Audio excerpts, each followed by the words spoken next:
Welcome to the Road to Hana full loop day trip itinerary. With this itinerary, we followed the Shaka Guide app and downloaded this tour.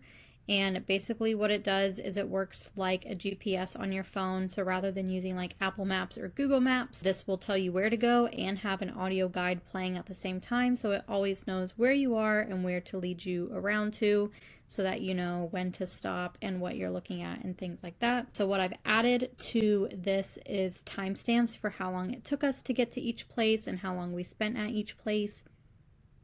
And then some food recommendations along the way, and just how to fit all of this into a single day. Additionally, this is the full loop, so most people just drive to Hana and then come back, but I wanted to do the full loop just because traffic wise you're just going one direction, but also there's a ton of stuff on the other side of Hana to do that I don't really know why people don't do the full loop. There is times weather wise where it's kind of washed out, where you actually like physically cannot do it. So unless that is the circumstance, then I highly recommend doing this full loop.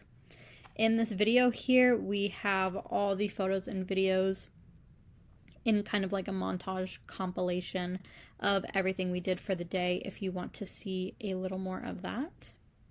So the first official stop on the road to Hana is the Ho'okipa Beach, and we got there at 7:15 in the morning. So if you can plan out your time based off of where you're staying, we were staying over in Kaanapali, so we had to leave, much earlier than that to be there early enough to kind of get ahead of the crowds, because this is a very popular activity and it can be very crowded and very backed up, which can take longer. When we did this was in February. It wasn't a particularly busy time, so also consider either adding a little bit of time in between or potentially planning to skip stops that don't seem of any particular interest to you, just to make sure you can fit everything before the sun goes down. We only stayed here for about 5 or 10 minutes just to get situated, take some pictures, and that was really it. But it is a nice spot just in general. I would say the first big highlight of this drive is Twin Falls. So we got there at about 7:35. It's only a 5-minute walk to the falls here. This is what you'll pull up to, and you can enter through here to walk up to the falls. The complete trail is 1.8 miles out and back, and there's 3 different waterfalls. It's somewhat moderate to strenuous depending on the ground, but if you're going to do the full loop, I would do just this first set of the Twin Falls and then head back so that you make sure you have enough time to do everything in one day, because you don't want to spend so much time in the beginning doing everything and then have to rush at the end. And then the next stop is the Waikamoi Ridge Trail. It's this little nature path. It's not super far, and there's a few lookout points that you can see here. It's only a mile uphill and downhill, so it's a little more than just a leisurely stroll, so bring water with you. You'll be out long enough that you'll want to have something like that. But you'll see some of the ways up and down are these stone steps or these boardwalk steps. And then here's a lookout point. For whatever reason, these trees back here just remind me of the Lion King, African safari vibes. I don't know what kind of trees these are, but that's what the view reminded me of. Some other steps where they kind of have them etched out here, but you're still just kind of walking through mulch. The Garden of Eden Arboretum is a popular stop, but we decided to skip it there was just other things that were more interesting to us. And then Kaumahina State Park, we also skipped that one, but that's because it was closed when we went. It's a good photo spot looking out at the peninsula, and there's bathrooms here, so ideally it would be a great place to stop since not every place has bathrooms. So potentially add more time to your schedule for this part here.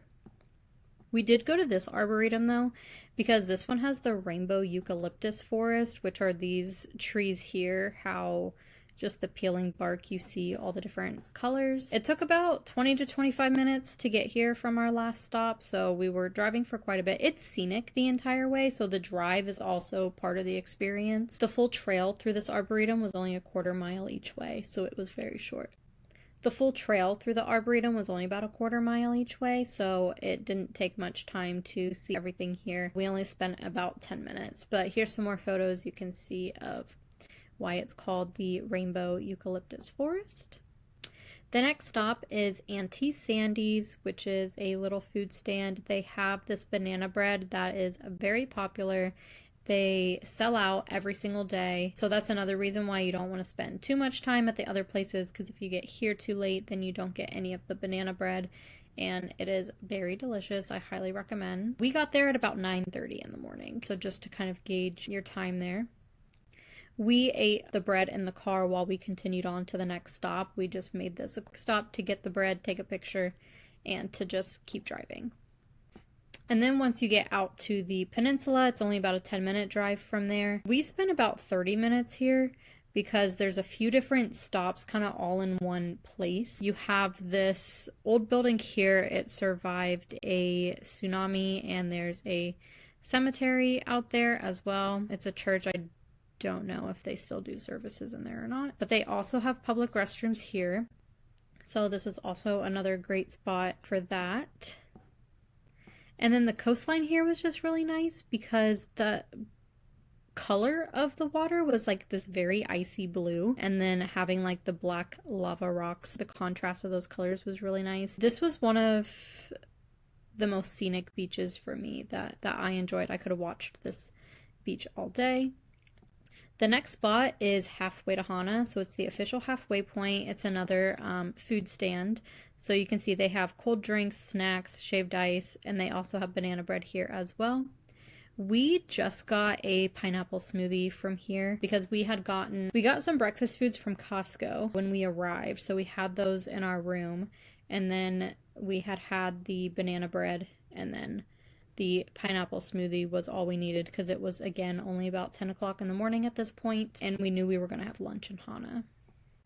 The next stop is only about 5 minutes from here. It's the Wailua Valley State Wayside Park. There's a staircase here where you head up to this overlook, and the staircase is like right there at the parking lot. So this was another like really quick spot just to enjoy the views. Our day was kind of on and off cloudy. Like it was never so cloudy we couldn't see, but we have other photos with like completely clear blue skies. It just fluctuated throughout the day, really. Here is one that you don't have to stop or get out for. You can just see it along the side of the road. The Waikani Falls, or the Three Bears Falls. Here's just some different angles of them as we were driving around that area.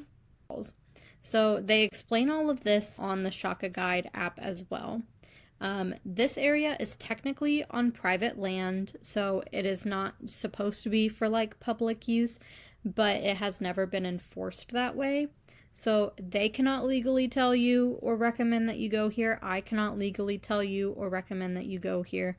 But if you choose to do this, which a lot of other people will be doing, this is what you will see. This is the gate here, and you just walk around it. And the trail is 3/4 of a mile round trip, so it's not very far at all. It only took us about 10 minutes to get to the waterfall. It was slightly muddy, so we had to kind of walk around some areas. But this is the waterfall going down into this little pool. And then just some other angles of the waterfall. It was a nice little scenic, like you're along like the cliff edge out and back. Another fun spot is the secret lava tube cave.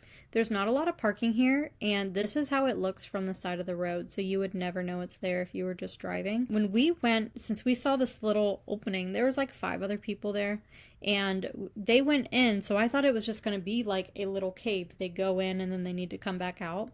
But after like 5 or 10 minutes or something, no one came back out and other people started coming. So then we just went in, and then we're like, oh, it like leads out the complete other side. And you see all these like hanging vines and stuff. So you go in through this cave and then you come out the other side, and it circles back to the parking lot. The next spot is the Nahiku Marketplace. This is another good food stop. It was noon for us, but we knew we were going to eat in Hana, so we just kind of got out and took some pictures and walked around a little bit. The main highlight really of the road to Hana is the black sand beach. I believe they started implementing a reservation system. It may just be during peak times, so just check that before you go. We got there at 12:30. Tons of people were already there. Some people will just go straight here, but it wasn't like overcrowded at all. We were able to park and everything. So this is the black sand beach. There's some steps to go all the way down, and then there's also this trail around here to go around it. Here's a view from the back side of the beach, and you can see those steps again. And then once you get up to the other side here from this little trail, this is the view looking back and the view looking out. We use a lot of photos from the black sand beach in a lot of our content just because of how like scenic and recognizable it is. And then after here, Hana is like you've made it to Hana. For us, it was about 1:30 in the afternoon. At this point, we decided to stop at the food trucks. So we had this coconut crusted mahi mahi. It came with rice and like this veggie salad. And then we also got this mahi mahi grilled fish sandwich, and it also came with a macaroni salad and a potato salad. And we just kind of sampled each other's food. They had picnic tables there, so we sat and ate there at the picnic table. So it was about a 30-minute lunch stop just because it was, self-serve. So if you decide to continue on, this is everything else that you'll get to see if you go back the way you just came, then you could hit up anything that you missed along the way. But again, if you're going just to Hana, you can see that it was 7:30 to about 2 o'clock to do everything there, minus those couple things that were closed that we had to skip. So the first stop after Hana, this is still in that general vicinity, but it is a red sand beach. There's apparently like a famous red sand beach that I think is private property. So this isn't that one, but it is a red sand beach. So this is what it looks like here, how it is red. And if you use the Shaka Guide app to give you the directions, you'll see this lone palm tree up here on these rocks, just kind of out in the water. They tell you the whole background about it. But this was a very nice, quiet beach. There was only one other family over there with like a couple of kids. So this was another great spot on the stop. This was a good little hidden gem. Next is Wailua Falls. This is an area that you just drive by. You don't like get out to walk. You just see it from the car. And it's these waterfalls just coming down all the rocks. You can see in here that this is like just a ton of little ones all in one place. And this is where you can see where it cleared up, where it was like completely blue skies and sunny for this part of our day. And then a really great reason on why you should continue to do the full loop on the road to Hana is that you can go to the backside of Haleakala National Park and walk to one of the waterfalls. So the visitor center closes at 5 and they close off the parking lot. So you'll want to arrive by like 3 o'clock at the latest to give you time to get out there and come back so you don't get stuck. But here is the little trail sign with some of the distances of different places to go to. So it is a 3 3/4 mile round trip hike, but it's not just like you start the hike and there's nothing till the waterfall. There's lots of different areas that you pass through along the way. You have this huge banyan tree is one of the first things that you will see. And this is a very popular photo spot. It took us an hour to get to the far end of the trail. We were somewhat taking our time because we were just experiencing the trail, but also we knew we couldn't be that leisurely because we knew we had a certain time to get back to the car by. So here is kind of like a far off view from the waterfall. Along the way, you walk through like this bamboo forest, and then you can see these little pools of waterfalls along the way. And then here is an up close photo of the waterfall. When we came back, I think I have it up here. Yeah, we got back in 45 minutes because we really rushed back. There was a whole group of us. There's maybe about a dozen of us that had kind of gotten to the end at the same point, and then we were like, okay, it took us an hour to get here.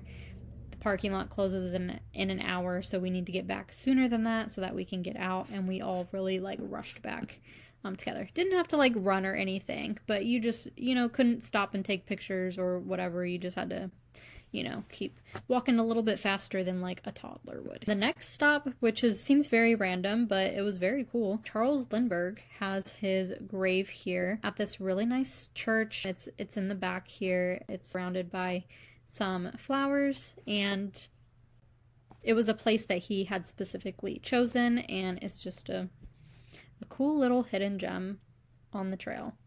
And then that's basically the last stop. The rest of the route just kind of brings you back towards civilization. For us, since we were staying in Kaanapali, it led us out closer to where we were staying rather than on the side of the island that the route started. So this was a little bit of what the sunset looked like at the time that we were finishing our drive. You kind of go through, it's more kind of like country back roads type of thing once you go to that last stop. If you have time, if you're done early enough, Maui wine. I would have loved to do a wine tasting. We just weren't able to fit it into our day. But here's some more of just the sunset and just what like the landscape looks like here at the end. We were finished by 6:15. What we did after this is we went to Lahaina and had dinner.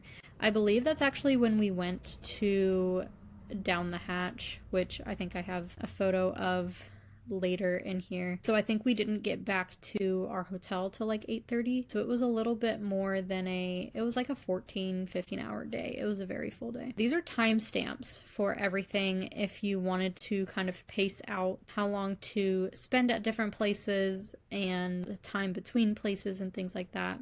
So from 7:15 we got to our first stop and we were finished by 6:15 with everywhere that we stopped in between. Again, I highly recommend using the Shaka Guide app to do this. You can download just this tour. We actually downloaded like the whole Maui set of tours because we did a bunch of other ones throughout our trip. So some common questions. Oh, so here we go. Started this drive exactly at 7, got back to our resort at 8:30, so that is how long it was. So is the road to Hana a full loop? It's called a full loop because you just keep going. You can circle all the way back around, especially if you're staying in Kahului, you will have to circle all the way back and make a full loop. But basically full loop just means you're not going to Hana and back, you're going to Hana and continuing all the way around. You can also do this route in reverse. The only reason I wouldn't recommend it is that you'd be going against traffic most of the time. That first half, you know, you won't really see anybody until basically you get to Hana. And then after that, the two-way traffic can get really interesting with narrow roads and having like some of the like sprinter vans doing tours and stuff. I personally wouldn't love to drive in that, but it's possible. You can do it in reverse. So again, how long it takes, I kind of went through that whole thing. We left our hotel at 6:30 in the morning and then didn't get back until 8:30. And that was with going out to dinner afterwards as well. Just some side notes about it. You'll want to bring some stuff with you, but don't leave anything visible in your car. Cars get broken into pretty regularly. I wouldn't say that the road to Hana, it's not like an unsafe thing to do, but there's definitely opportunists out there. So just don't leave anything visible in your car. Keep your car locked. Things like that. Bring water with you. Bring some snacks, especially if you're just going to be like out hiking, or if you wanted to do some of the longer stops, to just make sure you have something in between where there may or may not be food available. You definitely want sunscreen, hat, sunglasses, anything to protect from the sun. Definitely camera, phone phone for your GPS, and then camera or phone, just, you know, photos, videos throughout your day. You'll want to have chargers for all of that. Make sure you have like the car chargers because it's going to be a very long day. Definitely wear gym shoes or hiking boots when you're going out to the different waterfalls and things. Anything that's good for hiking.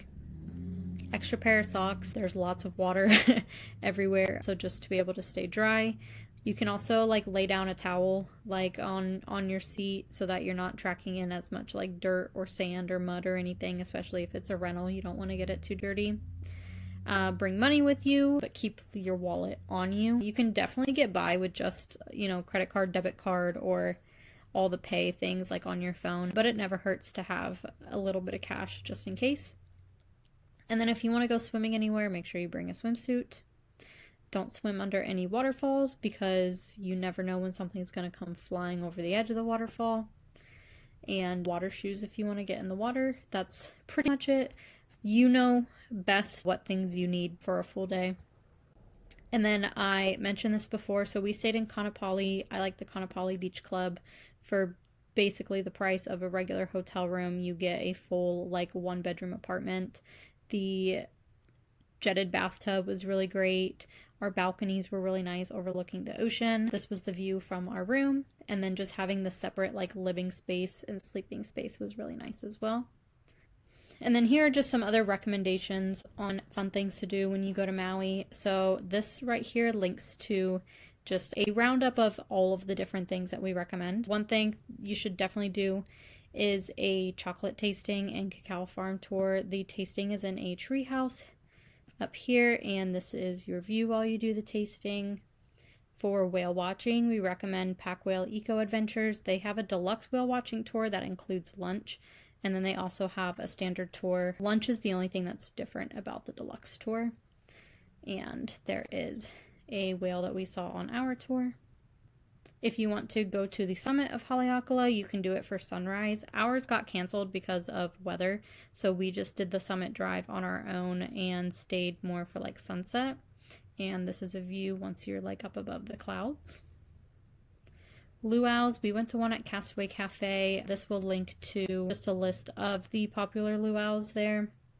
And we also have what to wear to a luau. And here's a little bit of like the view and the seating that we had.